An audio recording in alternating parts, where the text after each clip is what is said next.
Yo, what's up, gamers, players, casuals, and all y'all beautiful people? This week we welcome you to episode 30, big 30 of the weekly patch notes. What is up? I'm your host, Thamziri, as always. You can catch me on my YouTube channel, also Thamziri there. But I don't post as much as I should. Like, I know I keep saying that, but like, still. Anyways, yeah. Joined with me on my two co-hosts. We got Kid Kojo. What's good, man? I'm chill, man. How you doing? I'm good, bro. I'm good. Yeah, and we got Max. He's doing his things. But anyways, yeah, our social media handles and all the stuff will be in the description. So don't worry about missing out on any info, as well as all the links of everything that we discuss will be there too. All right, with all that being said, please don't forget to like, subscribe, and follow X to skip. Any and all support is Gucci for us. Thank you. Okay, let's get into any admin. Kojo, do you have any admin on your side? Nothing from me, no. Okay, I bet. Max, any admin from you? On my side, no, not really. Just update on the football where Tottenham beat Man United. I expected Tottenham to win, but I never liked Tottenham winning. I would have preferred watching Man United win. Anytime Tottenham wins, it sickens me. Team, go team, go sports! Okay. Oh, to add on to that, he last week spoke about Chelsea versus Liverpool, and he's avoiding that, so I'm going to give it to you. They drew. I'm not avoiding it. It was a whatever type of result. I can't be angry, but at the same time, I can't be happy. So I just move from it. Well, you said you give an update and you didn't. Did I say that? I don't remember. Yes, you did. Gwang, gwang, gwang, gwang. You're welcome, listeners. Nothing much from me on my side. So heading over to the gaming news. All right. So Max, what's going on in the gaming world? All right, so this week we're going to be focusing on Xbox. Starting off with Xbox introducing a strike system to stop bad behavior. Basically, it's called the enforcement strike system. Players can receive a total of 8 strikes, where each strike remains on record for 6 months, and each strike results in a suspension from Xbox social features for varying lengths. 2 strikes is a day suspension. 4 strikes is a week suspension, and 8 strikes equates to a year suspension. And to quote the Xbox website directly, they describe it as the new system attaches strikes to every enforcement, ranging in severity based on inappropriate activity. Each player will now have a view of their enforcement history, including strikes and the overall impact these have on their player record. This revised system gives players a better understanding of enforcement severity and the cumulative effect of multiple enforcements. Enforcement transparency is about giving players clarity into how their behavior impacts their experience. End quote. With that said, players should understand that an offense does not equate to 1 strike. You don't have 8 chances before a year-long suspension. Depending on the gravity of the offense you make, you can get multiple strikes on a single infraction.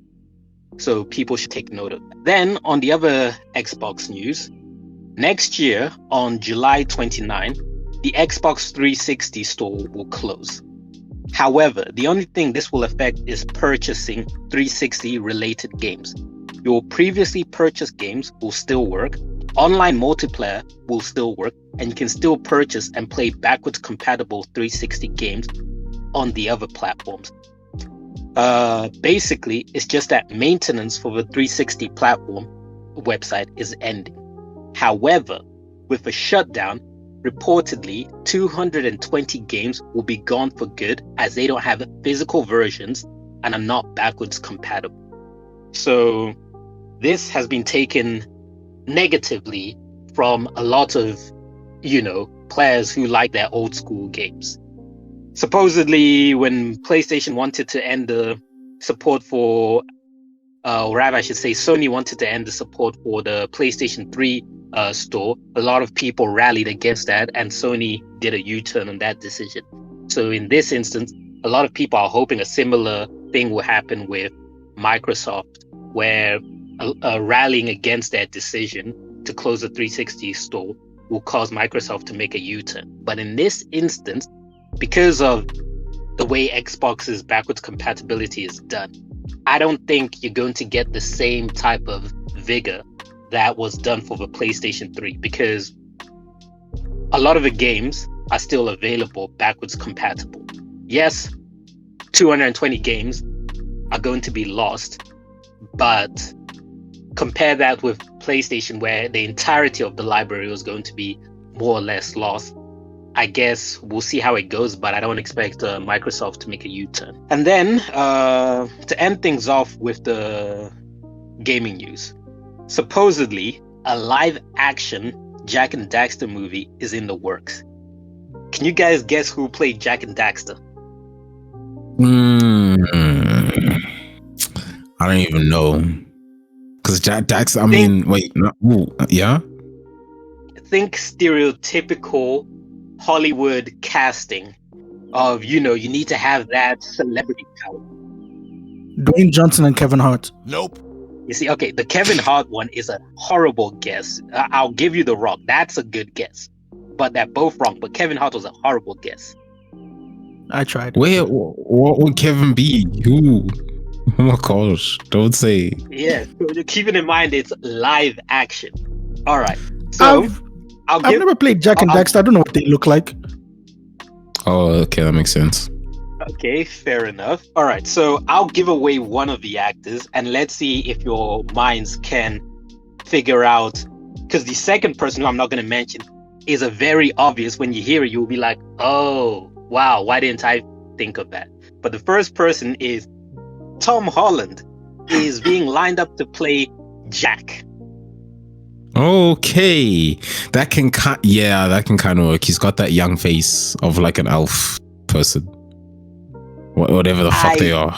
To me, it does not work. It's kind of like Uncharted, Really? having him play Nathan Drake. He looks too young. If you had him playing like a young version of the character we know, I could buy it. But the current version of that character, it does not work for me.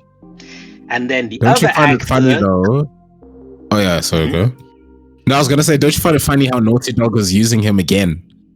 They love Tom Holland, clearly. you see, I wouldn't say it's Naughty Dog. I would say it's Sony because of the whole Spider-Man thing. And they're like, Right, let's capitalize on his, on his popularity. Let's use him in Uncharted. And then they'll want to use him again in Jak and Daxter. So his casting does not surprise me, but it disappoints me.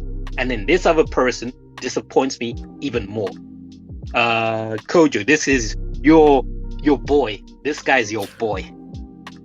Thing is, unfortunately, I tried to Google Jak and Daxter to see what Jak and Daxter look like, and unfortunately, I saw the name, so I'm gonna have to pass to Tommy. But you are right; I should have guessed this name. So Tommy. Yeah, no, I don't see Tommy guessing it. Isn't Daxter just gonna be CGI'd? Yes, he is. So it's going to be somebody voice acting him. I'll give you a Seth hint, Rogen. Tommy. No, I'll give you a hint. Yeah. This person voice acted in. There's no hint you can give him that won't give it away. Okay, fine. Snoop Dogg. Nope. No. No, It's he's a Maxwell. stereotypical. Maxwell. It's a stereotypical. Let me give it to him. Option. Okay, fine. Give it to him. Pause. But I feel like if he gets it, and I told What do you mean by that? This person voice acted in another video game adaptation. I'm not going to say when it oh came my out. goodness. He's dead, so that's not him. Keith Davids. Video game adaptation, not just video game. I don't know. A film adaptation of a video game. One Piece. Jesus Christ. I don't know. I told you wouldn't get it, Maxwell. Even this blatant hint I gave him. Yeah, that hint was two. It's Chris Pratt. Ugh. Okay. Yeah. Okay, it makes sense. So I personally would take this news with a large pinch of salt because to me, it just seems weird, very weird to go with Jak and Daxter. Nothing has been done with the IP for years. So marketing wise, it would be a hard sell to people. The last Jak and Daxter game was Jak and Daxter Lost Frontier. And not only did that game flop, but it released in 2009. So there are little kids and teenagers who are unfamiliar with Jak and Daxter. So to me, making a game, seeing how the game to me, the correct thing to do would be to make a game, see how the game performs, then commit to making a movie, as opposed to saying, hey, let's make a movie. That's why I'm like, nah, I don't think a Jak and Daxter movie is going to be coming out. Of all the IP they have, that would be the most random one. People have been clamoring for a game, and instead you're going to give people a movie. If they say the Ratchet and Clank movie was coming out, I'll be like, yeah, I can see that happening. But Jak and Daxter, that thing has been in, what's that space called between the living world and the dead? Like that middle space. There's a word for it. Mondo. What? Tommy, I thought you would appreciate that reference. No, I did. I'm just fuck. What the hell did he? Does he know what he means? Soul Society. Okay, wait. It's limbo. So it's limbo. Yeah, yes, limbo, purgatory. Yeah, like Jak and Daxter has been in a state of limbo for since 2009. So nah, I do not see a movie happening. And if it does happen, I was about to say I would eat a shoe, but that would be stupid to say that. Let's just leave it there. Yeah, that's it. That's it for the gaming news for this week. Anything from you guys? I found out that Elden Ring is a prequel to the Dark Souls trilogy, and Bloodborne. I didn't know it was a prequel, bro. Honestly, is it really a prequel? Is it one of those things of after the fact? They're like, no, it exists before this world. Like, you know how people say the Bethesda's, all of their world exist together, like there's a multiverse or stuff like that. Like, is it one of those things where they're just doing Olympic gymnastics just to attach worlds together? I hate that. Like, can't you just have different, separate, unrelated worlds? Well, yeah, so they are linked 100%. The thing is, some of the bosses in Elden Ring I have fought in Dark Souls, but I never thought I thought Elden Ring comes after, but I didn't know it comes before, which kind of makes sense now that I think about it, but still. But anyways, yeah, we'll be told Demon Souls is like 50 years or 100 years after the events of Dark Souls or some shit like that. Yeah, you see, exactly. I just know Bloodborne is the last because I mean shit is like improved, but anyways. Alright, Kojo, anything on your side, bro? Yes. So to add on to Max's Xbox news, he actually reminded me of another that an avid listener of ours, Mali, put me on, and he was super upset by this. So sometime last year, Xbox put out this new feature called the Xbox Game Pass Friends and Family Plan, which offered 5 users under the same umbrella, under the same account, if that makes sense. So you could add up to 5 people under the same subscription, from what I understand. And he was using this for his friends and himself. Well, on August, what I think was the 15th, Xbox shut it down. They were like, nope, sorry, this is too good of a deal. I didn't say that, but they shut it down. And as compensation, they said, we're going to give 3 months, I think it was 3 months, Xbox Game Pass as a thank you for participating. So a lot of people were not happy about this. Our friend Mali was definitely not happy about this. And yeah, so that is it for this Xbox news. And I have one more news. I didn't know where to put it, so I'll put it under news. So a veteran Call of Duty designer, David Vonderhaar, has left Treyarch. And if you're in the Call of Duty space, you know David, or you know Vondi, as he's affectionately referred to. He has been working on the Call of Duty franchise for Treyarch for 18 years.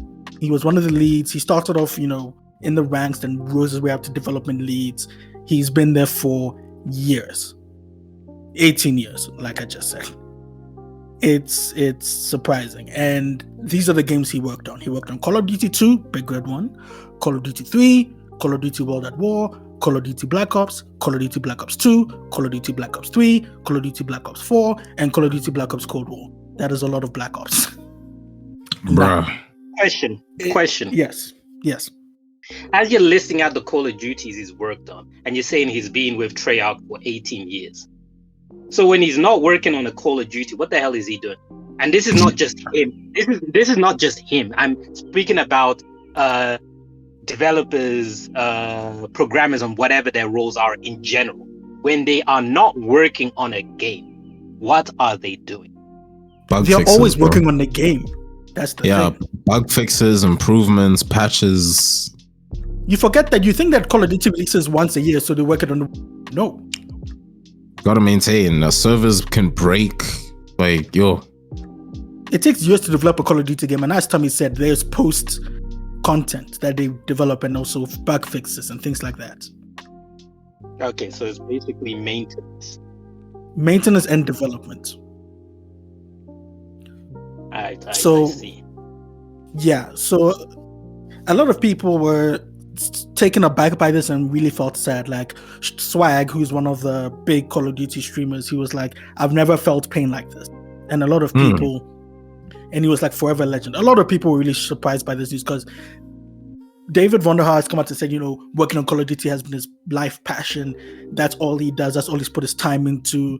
That's his thing. And for him to come out and say, you know what, I'm moving on, was a big, big surprise to everybody. And this is what he said on his LinkedIn profile, I believe it was. Today, I am sharing that I have, today I am sharing that I have left Activision and Treyarch after an incredible 18 years and 8 Call of Duty games, he wrote on his LinkedIn page. To my co-workers at Treyarch, I am immensely grateful for the time we invested working to improve our craft, never sitting on successes, and always wondering how to improve what we design and how we produce it. Thank you to the Call of Duty community for your passion and enthusiasm. That energy has often fueled our determination as a studio and individuals. I will always be grateful for the opportunity to interact with so many of you directly online and in person. This energy will always be a massive part of me. I am staying in the games industry, working on an undisclosed project I can't discuss yet, but I am excited about a rare and unique opportunity. I'll update you as soon as possible.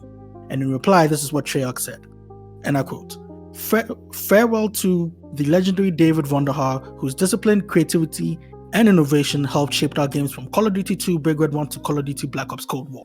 His iconic phrases and groundbreaking ideas will be missed. Excited for your next adventure, end quote. So as I said, he's known as a memester. He's a lot of things he said, like Treyarch said, iconic phrases, they become memes, they become things that people reference. He's one of the faces of Call of Duty development. When you hear Call of Duty or Black Ops, you think of David Vonderhaar. So this is even a Call of Duty layman like me knows David. It's a big loss, but I'm excited to see where he goes next and what he does. But yeah, that is it for my gaming news add-on stuff. I will, bro. Thanks, man. Alright, moving on to the gaming corner. What's come out as of late, Kojeezy? Quite a bit, actually. Quite a bit. So let us get stuck in. First, we have a game called Everspace 2, making its appearance on PlayStation 5 and Xbox Series, released on August the 15th, 2023. We have a game called Hammerwatch 2, released on PC, released on August 15th, 2023. We have a game called Moving Out 2, released on PlayStation 5, Xbox Series, PlayStation 4, Xbox One, Switch, and PC, released on August 15th, 2023. We have a game called Wayfinder, released in early access, which I've been watched Asmon play earlier this morning. It's been having lit. It looks lit, but it's been having a lot of login. He was kicked out like 3 or 4 times, and a bunch of people. It has like mostly negative reviews on Steam because of this issue. But hopefully they fix it. Again, it's an early access, so I guess that's an excuse. So yeah, it was released on PlayStation 5, PlayStation 4, and PC, released on August 15th, 2023. We have one of the biggest games of the year, Red Dead Redemption. I'm kidding. But yes, we do have the port or conversion, as Rockstar called it, of Red Dead Redemption and Red Dead Redemption Undead Nightmare, released on PlayStation 4 and the Switch on August 17th, 2023. We have a game called Shadow Gambit, The Cursed Crew, released on PlayStation 5, Xbox Series, and PC. Released on August the 17th, 2023. Currently sitting at an 85 on Metacritic. We have Vampire Survivors making its appearance on the Nintendo Switch, released on August 17th, 2023. We have a game called Bomb Rush Cyberpunk, sick name, released on the Switch and PC on August 18th, 2023.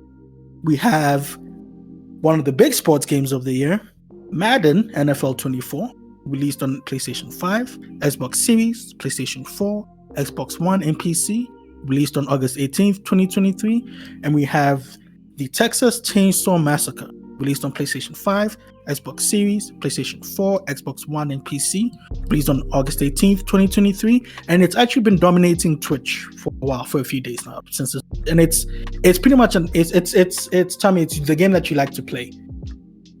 Not Phasmophobia, the other one. It's saying the one where you're like survivors and Dead by Daylight. That one. Yeah, it's pretty much that, So, yeah. A lot of people are excited for that one, and it's been a hit so far. But yeah, that is it for the releases of the week. Let's move on to Call of Duty Modern Warfare 3, the game that Tommy is looking forward to. And I, unfortunately, haven't played a Call of Duty game, haven't owned a Call of Duty game since Black Ops 1 back in 2010. Yeah. But Tommy is looking forward to Modern Warfare 3, and I am looking forward. The game was revealed in a Warzone event, which I watched. Unfortunately, I didn't take part in it because I didn't update my Warzone in time, like an idiot. So I watched other people play. It was a cool event. And at the end of the event, they showed a trailer, 2-minute trailer. This took place on August the 17th, 2023. And it showed off stuff, I guess. It showed off just, the vibes of what you can get to play or what you get to experience. And in addition to that, a bunch of creators were flown out to the studios to get their hands on the game, and a bunch of people have come out saying a bunch of things. I urge people to go out and look at all the videos that people have released and the things they've said, because a lot of things are interesting of the things that they didn't get to record any footage, obviously, but they got to write notes. And one of the things that the creators have said, which if it's true, I don't know how I feel about it, but they said that all 16, I think it's 16, of the original Modern Warfare 2, 2009, all 16 maps, multiplayer maps, are coming back as maps for this Modern Warfare 3, which if it's true, it's cool, but I think it's lazy. Yeah, I saw something similar to that on Twitter, and the gauge I saw from people, my reaction was yours as well, where I am not a fan of hearing that. I would prefer they would say something like the most popular maps will be moved on, but then a lot of people seem to be very happy about that. No, a lot of people are ecstatic, and usually what you just said is what they do. They release new maps, but then they bring back the popular ones like Shipment or Rust, the important ones, the main ones. Or in other Call of Duties, like every single Black Ops game has had Nuketown. You cannot have a Treyarch multiplayer game without Nuketown because it's such an iconic map. So Facts. By then, I love that map. But for them to announce that all the maps are coming, or all 16 maps are coming out, and they are remakes of the 2009 maps, I just find that, unless they add a few more maps, but even then they're only going to add I don't know if they're going to add new ones. But I think I'm in the minority or Max and I are in the minority. As Max said, a lot of people online were super ecstatic for this, but that's just me.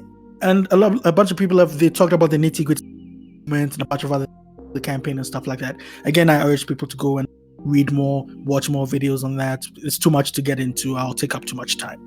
But yeah, that's it for Call of Duty, and that's it for the gaming. All right, bro. Ski. Thank you, Max. Anything else to add, or now you good? Yeah, so I just want to add that Assassin's Creed Mirage has gone gold. And with it going gold, its release date has moved from October 12 to October 5. While Alan Wake 2 the developers have decided to delay its release from October 17 to October 27, as they cite October to be a crowded window for releases. So they want to stay away from all the craziness coming out at that time. Where a lot of people are like, you know what? That's a very good idea, because October is jam-packed in terms of big releases coming out. And then lastly, just want to say that, Starfield has gone out to reviewers, and the embargo for that is August 31, when the reviews can come out.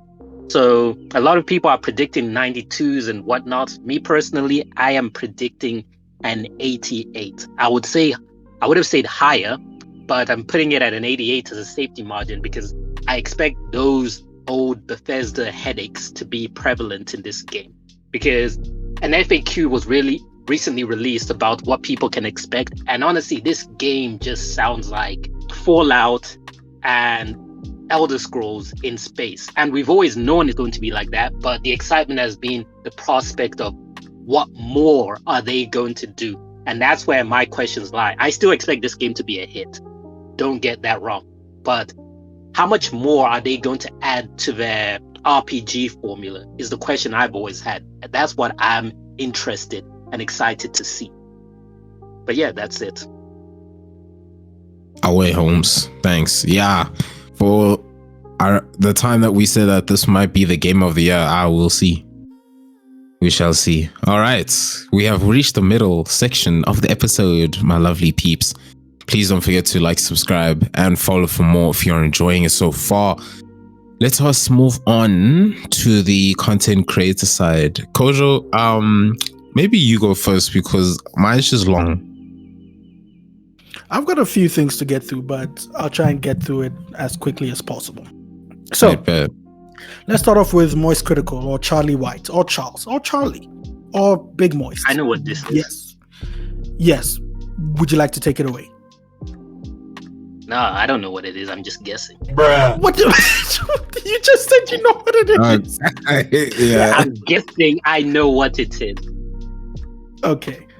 Well, it pretty much is what Max thinks it is, because it's... Yeah. So, basically, Charlie has been streaming on Twitch for a long time. Okay, and he took a break from Twitch. And then he went to YouTube for a little while, and he came back to Twitch full time. And he's been meaning for the longest time to amicably end his contract with Twitch. For the longest time. Like, every time I tune into his streams, he's always saying that to his... Because people always ask him about Kick and about what he thinks about rival platforms, and he's like, competition is good. He himself is trying to get out of his contract so he can stream more on YouTube and do more content and different content on YouTube that he can't really get away with on Twitch.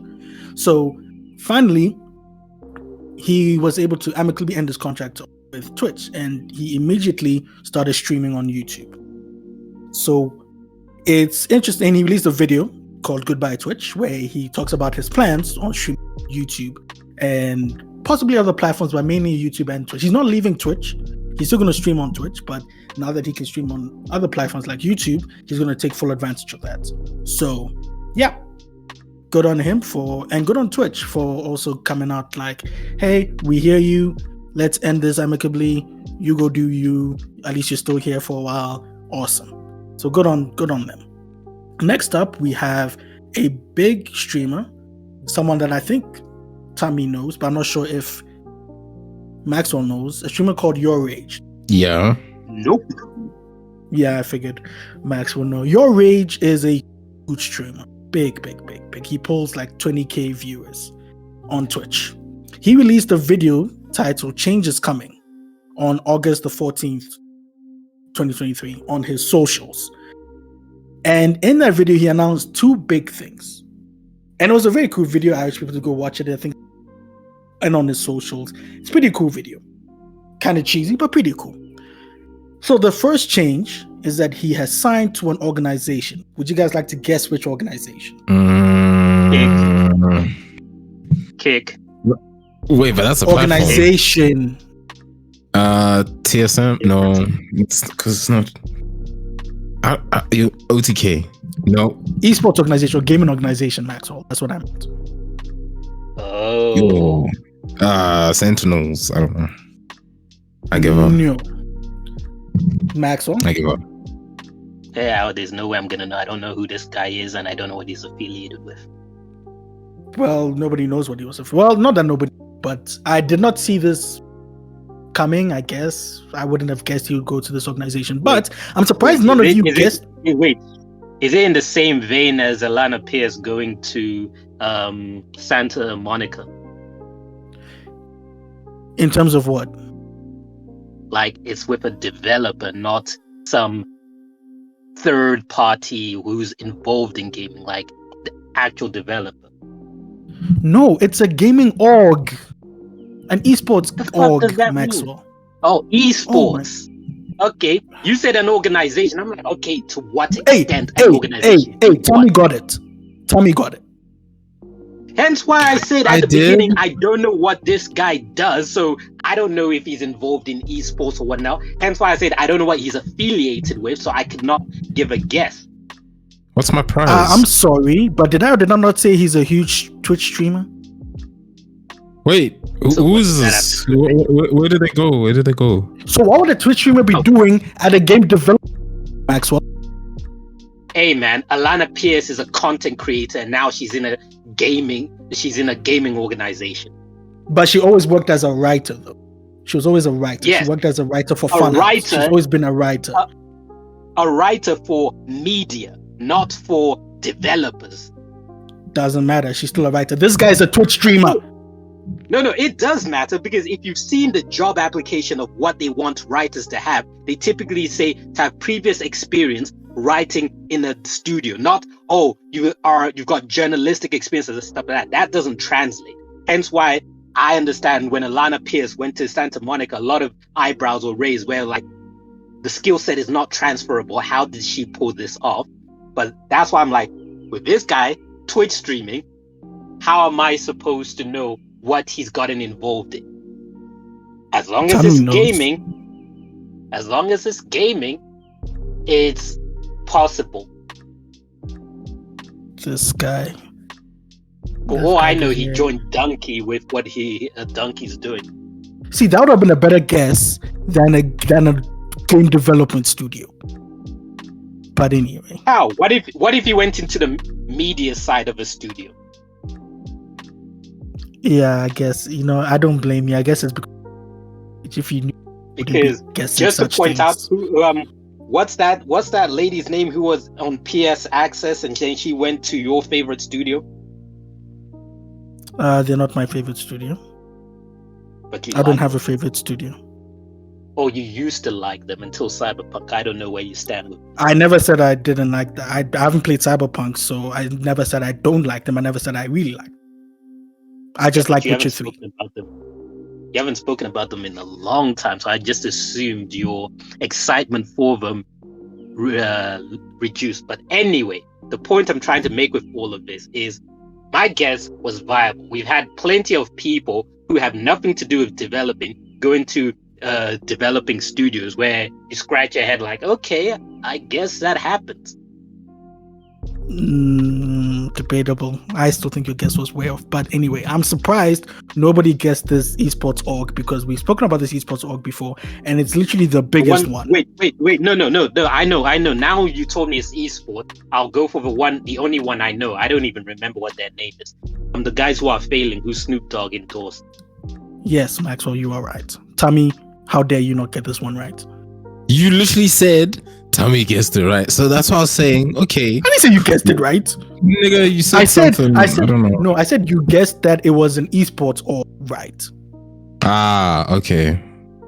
I've hurt my feelings. Okay, continue. But anyway, I'm sorry, but anyway, that was a tangent. Anyway, and people say that we don't argue on this podcast. Anyway, so yes, he signed to FaZe Clan, which is interesting because I personally haven't seen the backlash that FaZe Bluefy, I don't know if she's still FaZe, Grace Van Deen got when she signed to Face. I'm not saying there's double standards. I'm just saying I personally, but then again, I haven't been on social media much. I'm trying to stay away from Twitter X, Twix, whatever they prefer to call themselves. So I haven't seen the backlash that YourRAGE has got, that Grace got. But anyway, I'm not saying anything. I'm just saying he actually even got a bunch of Phase members like Swag, Face Kaylee, congratulating him and everything. But we know why that's the situation. We do, but I'm not going to say it. Okay, I'm going to say it. It's because his transition to it doesn't look like he's trying to, what's the word I'm looking for? Like when you are clearly switching to something where you don't even have any kind of like background behind it, where it's like, where in the world did this come from? Like it doesn't feel like it's a clout chasing move. He's built his audience. He's very firmly in the gaming sector, that him going there is kind of like, oh, okay, whatever, as opposed to an actress who has other businesses suddenly jumping into this, where it's like, what did she have to do to get into this position where other people have been dying over to get, and they don't even get the opportunity? To rebut to that, Grace streams on Twitch. She streamed even before she got the role. Yes, for I Stranger know Things. she did. But then how actively, and then also like, what is her main thing? Like, Games. What I mean by what is her main thing is like, when she's on social media, when she's promoting stuff, what is her angle? What is she pushing to people? Is the games at the forefront and that's all people are seeing, or that other stuff people are seeing before we get to the game? Like if we say Pokimane as an example, you see on Instagram and stuff like that, she puts up thirst trap type of pictures and whatnot, but you wouldn't say she's an IG model or anything first. You would say she's does gaming content before that. But then if she suddenly got a modeling gig, people would hate on that because like she's not even a model, she does gaming stuff. But then if she got a gaming gig, people would be like, yeah, that makes sense. You get what I'm saying? Yeah, I get it. I hear you. But to answer your questions, I don't know, I'm not too familiar with her. Again, trying to stay away from social media. Social media rots your brain, people.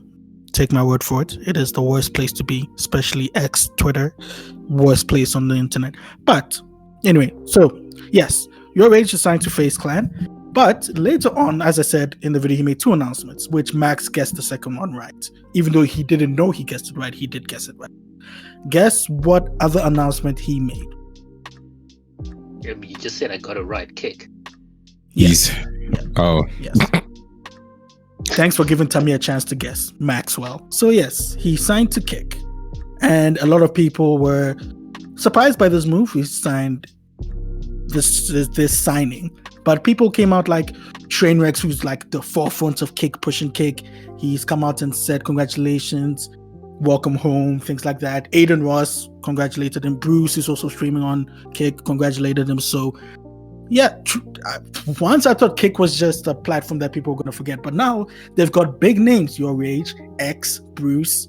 By X, I mean XQC, Bruce. They've got big names. And apparently, this signing is worth... Yes? Okay, no, finish up. Because I was about to ask about what you're about to say. Yes. This signing was worth, apparently, allegedly. It's a 2-year deal. And guess how much this signing was worth? Tommy first. 21 million. 21 million? Okay, Maxwell. Why is Tommy first? Because last time you guessed it right first, so I wanted to give Tommy a chance to guess. Woo! I'm not gonna get this one correct. 5 million. 5 million. Okay. Would you be surprised if I said 75 million? God damn. What?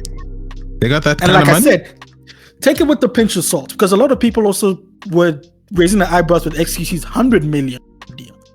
So take this one with a grain of salt when it says 75. Like, look, YourRAGE is huge, but I didn't know he was $75 million. But again, take it with a pinch of salt. But yeah, that is it from this specific story. Maxwell, say your kicking story. See, I saw something, I forgot what it was on Twitter. I'm not going to call it X because that's just a stupid name. but I saw something on Twitter where people were talking about Kick is struggling to sign big name streamers because of the type of deals they are making with other streamers, where new incoming streamers want a big deal themselves. And I can see how that would be problematic, because if I've been on Twitch and then Kick comes up to me and says, hey, we want to sign you to come to our platform, I'll be like, shit, you better give me something enticing, something where I can flex the type of contract I'm getting here, where I can look at Twitch and be like, you guys could not do anything like this. This is why I'm joining these guys. So supposedly, I don't know how true it is, but supposedly Kick is struggling to sign new big names because big names want a killer contract as well. And you cannot be handing everybody a killer contract. Well, looks like they're fixing that with this signing. Yeah, I think it's just going to add fuel to the fire. But anyway, my small irrelevant bit of news is, tell me, did you know, what's that NPC streamer who's the most popular one? What's her name? Something Doll, Pinky Doll? Yeah, Pinky Gang Doll. Gang. Ice cream so good. Yeah. Tell me, did you know she has an OnlyFriends page? Yes. Yes, I did. I did not know that until recently. Why did you guys never say anything? Because we didn't know you're a Coomer, my bro. Exactly. We didn't think you'd be interested in such things. What do you mean? It's research. Oh, okay. Okay. Okay. Cool. Because every time we've spoken about OnlyFriends, you don't see the point of OnlyFriends. So we assumed, oh, you're not interested. No, it's one of those things of, oh, okay, this person is that type of creator. Now I don't need to really pay attention to them. It's like I'm putting creators in brackets. And whether it's wrong or right, I have a prejudice to OnlyFriends. So if I see somebody's doing OnlyFriends, that's when I'm just like, oh, you're that type of creator. I don't really need to pay attention to you.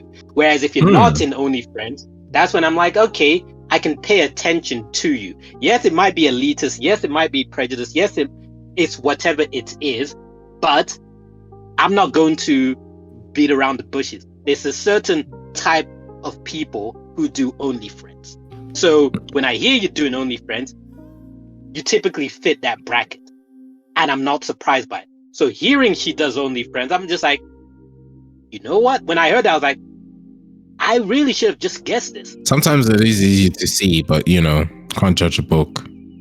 You really can't. 1 and 2. Some people literally post cooking videos and cosplay pictures on OnlyFriends, so you can't really judge. Yes, and I feel like when you get those type of people, it's like you'll hear, like, for example, Markiplier has, or whatever how to pronounce his name, has an OnlyFriends. You will hear that and you'll be like, what? He doesn't seem the type of that. And then you hear, oh, he just puts random crap on the OnlyFriends. Like, okay, that makes sense. But then you hear somebody else has an OnlyFriends. What's her name? Rob Kardashian's baby mom. Keep forgetting her name. Black China. China Black. Yeah. When you hear she's got an OnlyFriends account, and you're like, yeah, it makes sense. Only to then see that no, she doesn't post that type of stuff on OnlyFriends. She just posts her lifestyle, and then you're like, oh, okay, I wasn't expecting that. You get what I'm saying? And then you hear what's the name? Mia Khalifa has OnlyFriends, and like, yeah, that makes sense. Okay. All right. Interesting discussion. I think it was just random. Okay. All right. I put it disclaimer. Okay. So, sticking with Kick, another big content creator who I've heard of before but never really followed his stuff because of his content, signed with Kick, a creator called Sapnap, who is mainly known for his Minecraft content. He did a video as well, and he signed to Kick. This happened on the 9th of August, I believe, and I didn't mention it then because I forgot about it.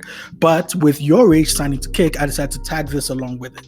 So Sapnap signed to Kick, and it caused a huge furor on Twitch because, again, his target audience is children, and a lot of people, and like younger people, were like, this guy is moving to Kick, the platform that is backed by Stake, and that has some unsavory, quote unquote, unsavory people on there, and some leanings in terms of political views, and some people who are shady on there.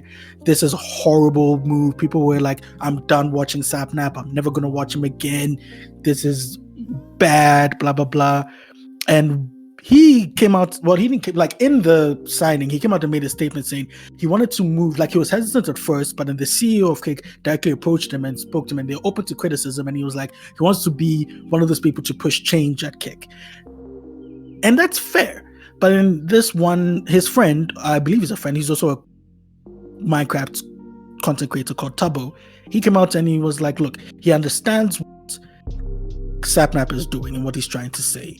But he sees that Sapnap has an audience that are young and part of the LGBTQIA plus community and these type of people, and it's not a conducive place, and also people of color, Jewish people, that type of people, and it's not a conducive place, or Kick is not a conducive place for such people. So this caused a huge backlash, huge controversy. But yeah, that's it for my content creator news. Anybody want to add your 2 cents or something? I'm just gonna say that's dumb. The move or the backlash? The backlash. All right, so moving on to my piece. Right, so for those who don't know about the whole Linus tech tips and what's been going on with the controversy, you may have heard it from your cousin, your friend, whoever.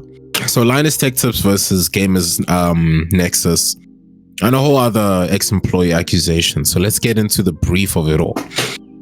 Right, so first up, so it first starts out with, okay, so for those who don't know who Linus Tech Tips is, him and his media group are a bunch of, you know, content creators where they come together, they benchmark a lot of PC components, build PCs, and also just give ratings and help a lot of people influence their buying situation of what they're going to get next as a PC component.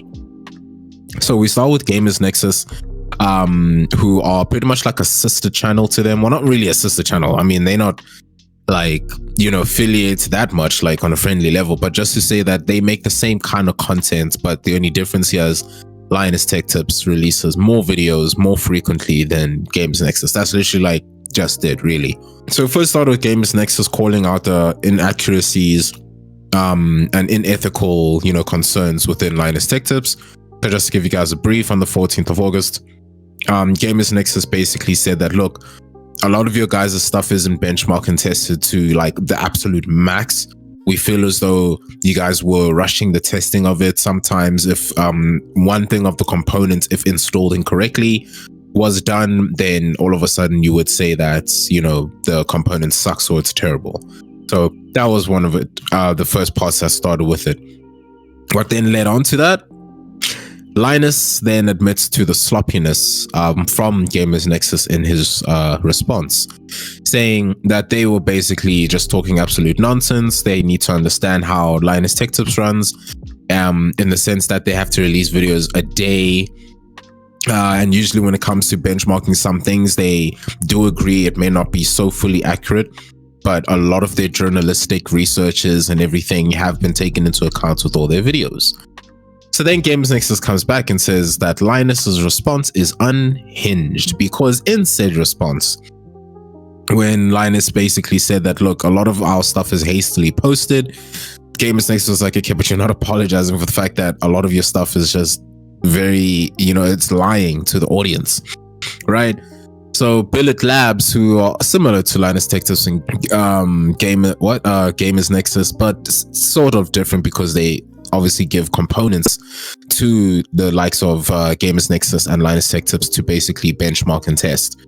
So they gave Linus a cooling block prototype that was actually meant for the RTX 3090 graphics card, but they tested it on an RTX 4090 graphics card, and of course it just did not work all that well. So then Linus goes ahead and says, oh, well, it's a trash component. And rather than returning it to Billet Labs, because they gave them, they gave it to Linus Tech Tips as a prototype to try out, Linus then puts it on charity and auctions it, which is really stupid. Moving on. Linus Tech Tips then issues a full response and they halt the production of, remember I said that they release videos on a daily. So now they pretty much had to halt a lot of the production services. This is due to their CFO stating that they'll be working on long-term workflow changes and the company will then halt posting daily videos. Cool. Linus then says, okay, you know what? How he first responded to all of this when it first began was lame, saying that my lame response on the forum was a huge and unnecessary blunder. Moving on, more ex-employees started speaking up, especially some who just freshly left the Linus Media Group. So allegations of employee mistreatment and poor conditions. So just before a lot of these videos of Linus, apologizing and responding to Billet Labs and the Gamers Nexus, former employee Madison Reeve then posted a thread on Twitter, obviously now known as X, with some details of why she left the company. And it pretty much just went back to like high school type bullying, whereby she would be told to say something on video, which was absolutely incorrect, just so that people could laugh at her, make her seem stupid, all this and that.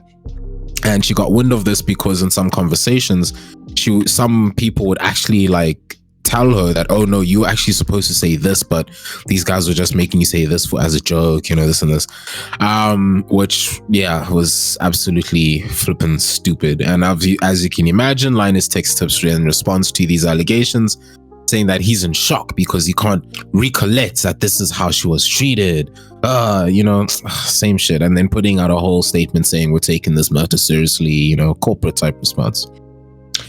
But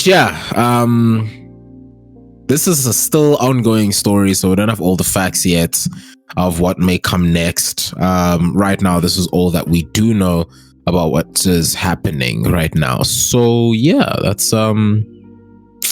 that's been the whole Linus Tech Tips, and then we'll keep you guys up to date as more of this unfolds. But this was really interesting. It's been nice seeing some more spice on my timeline as of late.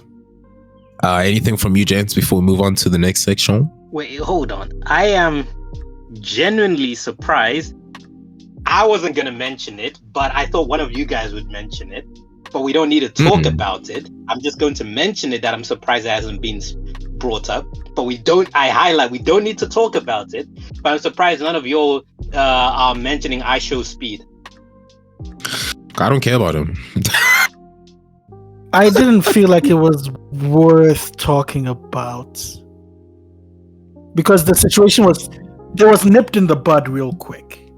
But anyway, real briefly, I Show Speed showed Coca on stream. YouTube said they're not going to do anything about it. Cool. Moving on. I remember that. Okay. All right, cool. So moving on then. Guys, anything you guys need to discuss? I don't have anything. I just want to say before that, Tommy, you forgot about the esports news. Oh yeah, I did. Okay, I don't have any esports. Kojo, do you have any esports, bro? Esports. I just have one thing. Earlier on this year, I think like back in January, I spoke about how an organization called Gamers8, who hosts, or like a Saudi Arabian, I believe, based organization that hosts esports tournaments. I said they're going to host a Street Fighter tournament that's going to boast the biggest Street Fighter prize pool to date, which is $1 million in total. Yeah, I spoke about that months ago, but I don't expect any of you to remember because it was months ago. So the event took place. I remember the mention of big money. That's Saudi Arabia, big money. That's all I remember. Yeah, I remember. Yeah, so it took place earlier this week, and it was a big one. A lot of people showed up in person. A lot of people watched online.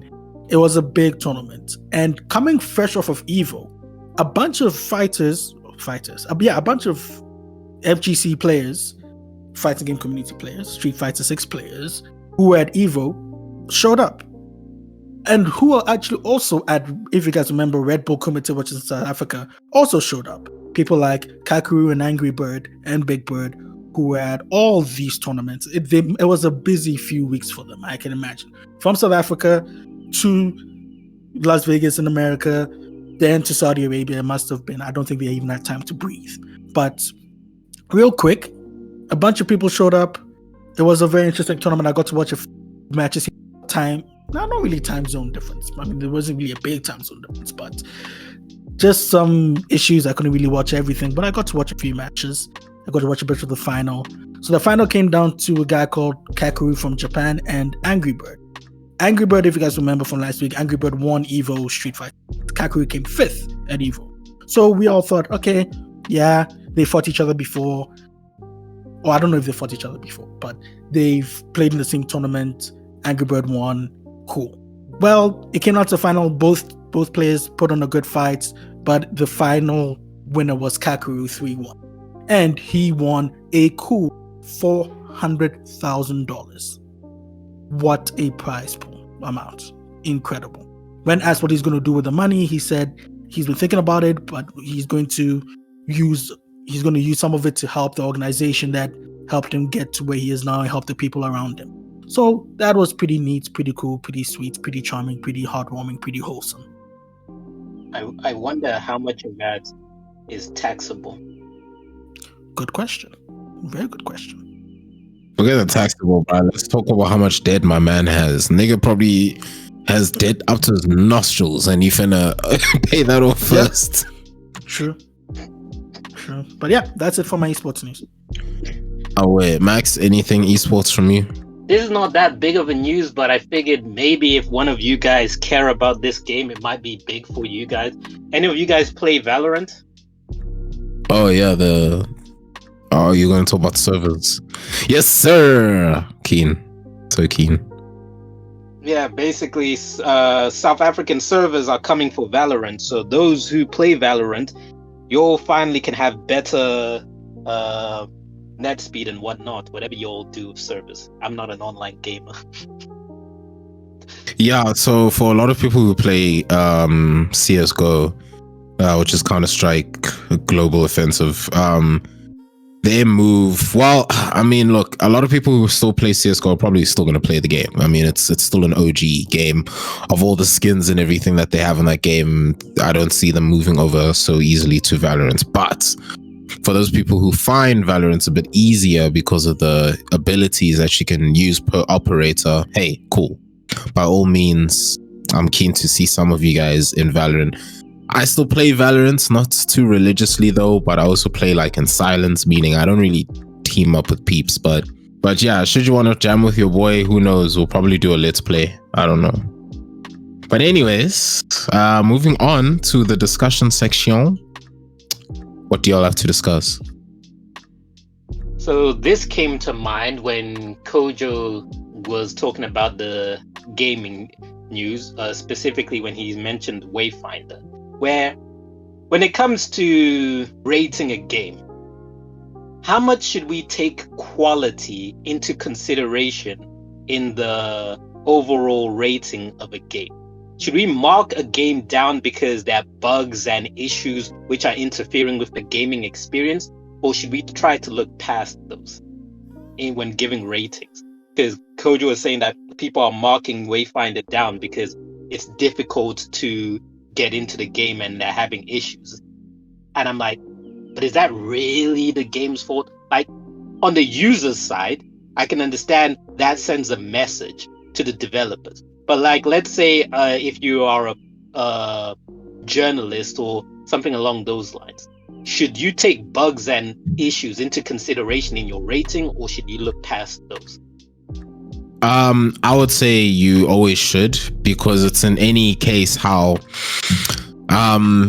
okay, here's an example I can give to those who aren't hectic gamers or anything. But say we both bank at the same bank and the mobile app works perfectly for my phone but it doesn't for yours. You're gonna say that the app is shit and that the bank is likely shit, whereas I'm having a great experience because I have no bugs that you are experiencing. So it's in the same way how everyone right now is playing a bugless game and a new game has just come out. Now you expect it to be bugless because you've been playing everything else that you're enjoying without any bugs. The moment you start, yes, you have to take into consideration it's a new game, but already your experience at first hand is dampened. Whatever. Already just by logging into the game. So it's to say that, oh, what did you think of the game? Gee, I can't tell you because I couldn't even play it. I couldn't even log in. So already, like, yeah, they shouldn't have a negative say in the game that they haven't even played, but it's the fact that they haven't even played it where they said it's playable that they're like, okay, this is not looking good already. You know what I'm saying? So, yeah. It's like you take a girl out on a date and, you know load shedding happens, but load shedding then hits and suddenly you think the date is ruined. But you knew load shedding happens. So, like, yeah, anyways. Well, you can explain what load shedding is to some of the people who might not. To those who don't know what load shedding is, in South Africa, our power grid can only put out so much electricity, and some areas have to be shut off, like, on an actual time schedule to ensure that the load is able to carry the rest of the country. It's quite sad. But anyways, yeah. Kojo? Let me just ask you guys, especially Maxwell, because you're asking, is it really? Can you really take into account the fact that issues? Let me ask this question. It might be a dumb question, but let me just ask this question: If you can't get into a game to play the game, do you have a right to judge the game? Are you going to recommend it to me if you can't play the game? Because then it's like, hey, yo, try this game out. It's called Login Try this Simulator. game out. You can't get into it. I don't know what it plays like, but hey, try it out. Login Simulator.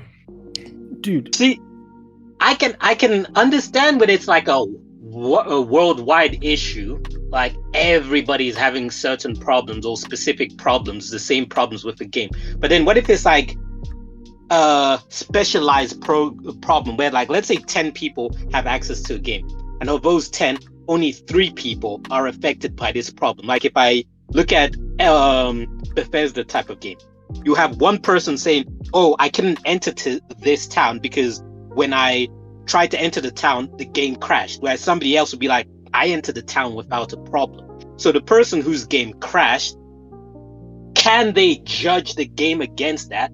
Or must they look at the situation and be like, this is a unique situation. Not everybody is having the game crash at this point. Only a few people. And unfortunately, I'm one of the few who the game crashed at this point. You see, the thing is, if they can't access a part of the game that they paid due to a crash, other people need to know. I'd be pissed. I'm allowed to be like, look, guys, I couldn't access a large part of this game because of a bug. This might happen for you, might not happen. But because of that, my experience was hampered. So I have to take that into account. I cannot judge the game fully. So that means that I can only but I am missing out. Wait. I've got a problem with how you phrase that. Because my issue there is you are phrasing it in a logical and coherent manner, where if I read a reviewer who said the way you phrased it, they said it there, I'd be like, okay, cool, I understand where he's coming from. But most reviewers aren't going to phrase it in a very understanding and logical manner like that. They're just going to be like, man, this game is buggy. They should not be releasing it in this state. This game sucks. Wait, you have a problem because I articulated my... I have a problem in the way you articulated the situation. You articulated the situation in a reasonable manner, and that's not realistic. People don't articulate themselves to the way you've articulated yourself. Have you been on a Steam review? Trust me, people articulate very well, for the most part. I was about to say. I've been through Metacritic. That's where I've been through. Yeah, go to Steam. People voice the issues very well on Steam. But let me give you a case study. So, and when you talk about this, it brought this game to mind. There was a game called SimCity. I don't know if you guys know SimCity. Of course, I played it. Yeah. So, there was I don't know if you guys remember this game. There was a reboot of SimCity that came out in 2013. However... Skylines? No, it's just called SimCity. No, not okay. City Skylines. SimCity. Yeah, I know. When you said like another game was really, never mind. No, yeah, it was supposed to be a reboot. Came out in 2013, and the game itself received positive reviews. However, a lot of people could not play the game because of the connectivity issues and the network problems. It got so bad, the poor performance is actually cited as a reason for the studio's closure. The studio closed in 2015 because of how badly this game was, because people couldn't even play the game. So that is my case study to you, Maxwell, is that should people really take this into account? If it can be if a publisher like EA can be like, this game was so bad that people couldn't play it, we need to cancel the studio, we need to close the studio, then I guess maybe, I don't know, you tell me.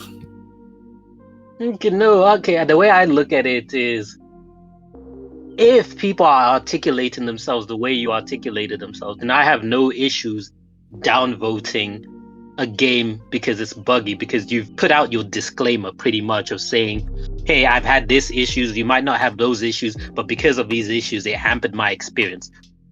Or in the words of Tommy, dampened my experience. But then if it's just somebody saying, bugs many, bad, that's what I'm like, why are you reviewing the game? Should you be allowed to review the game? But yeah, okay. I see where you guys are coming from. It's away. But is there anything else you guys want to discuss, gents? Nada. I bet. Okay. That then brings us to the end. We do not have any news blitz today. But yeah, we'll hook you up. English. We'll hook you guys up with some of that another time. All right. Thank you so much for joining the show. This has been your boy Thamziri with Kid Kojo and Max Wheezy, bringing you guys the weekly patch notes. And yeah, hope you guys stay clean, stay good, stay fresh, and I'll check you guys in the next episode. Peace out.